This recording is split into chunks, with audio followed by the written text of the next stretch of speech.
एक robotic dog दाखवला गेला. त्यावर लोक म्हणाले, वा, भारतानं कमाल केली. पण काही तासातच कळलं की हा रोबोट भारतात बनलेलाच नाही, तर तो निघाला चीनी कंपनीचा. मग काय, ट्रोलिंग सुरू झालं, राजकारण पेटलं, सरकारवर टीका आणि एआय समिटचं चर्चेचं केंद्र बनलं. नेमकं काय घडलं? खरंच गैरसमज होता का मोठी चूक? आणि भारताची इमेज खरंच खराब झाली का? चला तर मग बघूया व्हिडिओच्या माध्यमातून. नमस्कार, मी प्रीती आणि तुम्ही पाहतात देदनक. नवी दिल्लीतील इंडिया एआय इम्पॅक्ट समिट 2026 दरम्यान गलगोटिया विद्यापीठाने ओरियन नावाचा एक स्वदेशी रोबोटिक डॉग सादर केला. परंतु तो प्रत्यक्षात चीन आधारित युनिटी रोबोटिक्सने बनवलेला व्यावसायिकरित्या उपलब्ध युनिटी गो 2 रोबोट होता. त्याचा परिणाम हा प्रकार सोशल मीडियावर उघडीस आल्यानंतर विद्यापीठ वादात सापडले. त्यानंतर विद्यापीठाला एआय समिटमधून बाहेर काढण्यात आलं आणि त्याच्या स्टॉलची वीज कापण्यात आली. त्यामध्ये विद्यापीठाचे स्पष्टीकरण असं दिलंय की विद्यापीठाने एक निवेदन जारी करून दावा केला की त्यांनी हा रोबोट बनवलेला नाही आणि तो केवळ शिक्षण आणि संशोधनासाठी युनिटीकडून खरेदी केला. रोबोटचे वैशिष्ट्य असे आहे की युनिटी गो 2 हा एआय पॉवर्ड रोबोट डॉग आहे, जो आजूबाजूच्या वातावरणाचा अंदाज घेऊ शकतो आणि विविध पृष्ठभागावर चालू शकतो आणि अडथळा आल्यावर मात करू शकतो. रोबोटिक डॉग ओरियनचा वाद झालाय, तर एआय समिटच्या एक्सपो एरियामध्ये गलोटिक्स युनिव्हर्सिटीचा स्टॉल होता. तिथे एक रोबोटिक डॉग दाखवण्यात आला. प्राध्यापक नेहा सिंग यांनी व्हिडिओमध्ये सांगितलं की हा रोबोटिक्स डॉगचं नाव ओरियन आहे आणि तो त्यांच्या सेंटर ऑफ एक्सलन्समध्ये विकसित करण्यात आला. तसंच त्यांनी सांगितलं की विद्यापीठात एआय क्षेत्रात 350 कोटीची गुंतवणूक करत आहे. व्हिडिओ व्हायरल झाला आणि लोकांनी टाळ्या वाजवल्या आणि वा, भारत पुढे जातोय असं वाटायला लागलं. पण मग काय झालं, तर तंत्रज्ञान क्षेत्रातील काही तज्ज्ञांनी लक्षात आणून दिलं की रोबोट तर आधीपासूनच बाजारात उपलब्ध आहे. तो म्हणजे युनिटी गो 2 आणि तो बनवणारी कंपनी म्हणजे युनिटी रोबोटिक्स. हा रोबोट चीनमध्ये तयार होतो. भारतामध्ये तो साधारण 2-3 लाखांना विकत मिळतो. म्हणजे काय, तर जो स्वतःचा शोध सांगितला गेला तो आधीपासूनच तयार असलेली चीनी रोबोटिक्स निघाला.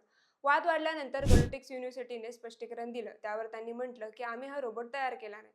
आम्ही कधीही असा दावा केला नाही. आम्ही फक्त विद्यार्थ्यांना अभ्यासासाठी आणि संशोधनासाठी सर्वोत्तम तंत्रज्ञान आणतोय. म्हणजेच त्यांनी थेट दावा मागे घेतला.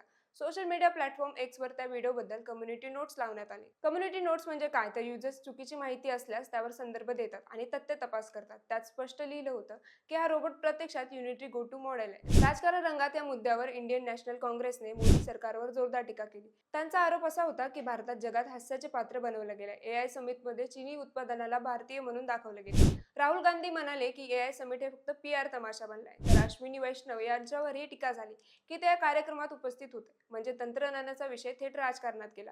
युनिटी गो 2 म्हणजे नेमकं काय, तर युनिटी गो 2 एक एआय पॉवर्ड रोबोटिक्स डॉग आहे. त्याची वैशिष्ट्ये 4D LiDAR तंत्रज्ञान, पायऱ्या चढू शकतो, आसमान जमिनीवर चालू शकतो, अडथळे ओळखतो, व्हॉइस कमांडला प्रतिसाद देतो, संशोधन आणि शिक्षणासाठी वापरला जातो.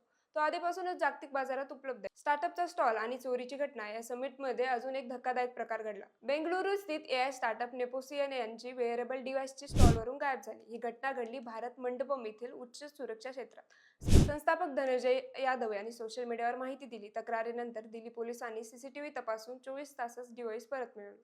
हे या समिटचं वेगळं नाट्य. मग खरी चूक कोणाची, हा प्रश्न महत्त्वाचा आहे. जर खरंच दावा चुकीचा झाला असेल तर तो मोठा गैरसमज आहे. एआय सारख्या संवेदनशील क्षेत्रात विश्वास आणि पारदर्शकता खूप महत्त्वाची असते. भारत एआय मध्ये पुढे जातोय हे खरं आहे, पण अतिशयोक्ती केल्यास विश्वास कमी होतो आणि आपण विदेशी तंत्रज्ञान वापरलं तर ते चुकीचं आहे का, पण त्याला स्वतःचा शोध म्हणणं हेच लोकांच्या मनात शंका निर्माण करतं. भारताकडे प्रतिभा आहे, डेटा पण आहे, स्टार्टअप इकोसिस्टीम आहे. मित्रांनो, एआय हा भविष्यातला खेळ आहे. भारत हे शर्तेत मागे नाही, पण जगासमोर उभं राहताना आपण जे आहोत तेच दाखवायला हवं. चुका होतात, पण त्या मान्य करणंही तितकंच महत्त्वाचं असतं. एआय इम्पॅक्ट समिट 2026 मधील हा वाद आपल्याला एक गोष्ट शिकवतो. इनोव्हेशन पेक्षा मोठा काही असेल तर ते म्हणजे विश्वास. तुमचं मत काय, की ही फक्त गैरसमज होती की मोठी चूक होती? कमेंटमध्ये नक्की सांगा आणि दे दणकाला सबस्क्राईब करायला विसरू नका.